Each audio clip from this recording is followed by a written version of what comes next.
Disclaimer, I am a qualified builder with 25 years experience. I'm not a financial advisor, real estate agent, tax agent, or life coach. I'm not affiliated with any company, and this is not advice. This content is shared for education and reflection only. All data is public and used in good faith for community education and for my personal use under the Idunn Foundation's housing mission. Do your own research and please seek licensed, legal, financial, real estate, or tax guidance before making any decisions. To our veterans, thank you. I have been missing for a week because I have had my second spinal surgery approved. So I've been running around town, x-rays, ECG, doctor appointments, etc. So let's get into it. Hey, it's Idunn here, and welcome to part 11 of the Idunn Foundation series, 2025, The Aftermath. So here we go. They said valuations would drop. They said interest rate cuts would bring relief. The housing market had climbed. After 13 brutal rate hikes, the Reserve Bank began easing. 2 cuts in early 2025, 3 more followed, and instead of cooling, the market surged. National home prices forecast to rise 6% in 2025, 4% in 2026. Brisbane, Perth, and Adelaide leading with 6 to 8% growth. Affordability remains stretched. Mortgage repayments now consume nearly half of every household income. This market isn't just economic, it's existential. It's backed by policy, migration, sentiment, and myth. That's not hyperbole, that's history.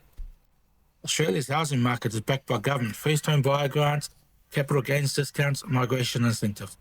Fueled by scarcity, planning delays, labour shortages, and hundreds of collapsed building companies. Driven by emotion, fear of missing out, lifestyle upgrades, and the quiet power of the bank of mum and dad. And now, we are seeing rate cuts. It's not just monetary easing, it's a signal. Buyers see cheaper debt and bid harder. Sellers see rising sentiment and hold firm. Valuers see pools, pergolas, and lifestyle zones, and the price keeps going up. This isn't a normal kind of housing market we have created.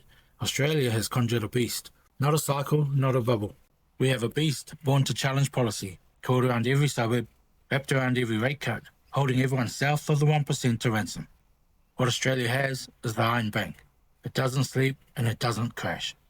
It absorbs reform and it's too big to fail.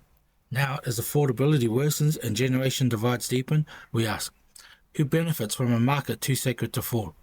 What happens when ownership is priced out? And as all roads lead to Rome, where are we being taken? You can't just make more land in established suburbs, so we push outward. Subdivisions further from the CBD, from essential amenities. Now, the dream is a commute. The Gold Coast was the last major Australian city to be constructed, and if the Gold Coast takes on the name of Brisbane, as suggested by politicians, you think buying in the Gold Coast right now is hard. I'm afraid you haven't seen nothing yet. Gold Coast house prices will go through the roof. Why? Because the Gold Coast will now have the population of 1 million plus overnight. No other Australian state has 2 major cities and within a stone's throw from each other. We ask where to from here for Australia's housing market. Stay tuned for the next episode of the Idunn Foundation series. If this mission aligns with you, should you accept, then come, let's build this together. If you're asking why am I doing this, it's because I am an ordinary man. This is my purpose and in loving memory of my beautiful boy Amra. Follow the journey, share the spark. Thank you for your likes and thank you for your time. And you know how we close these.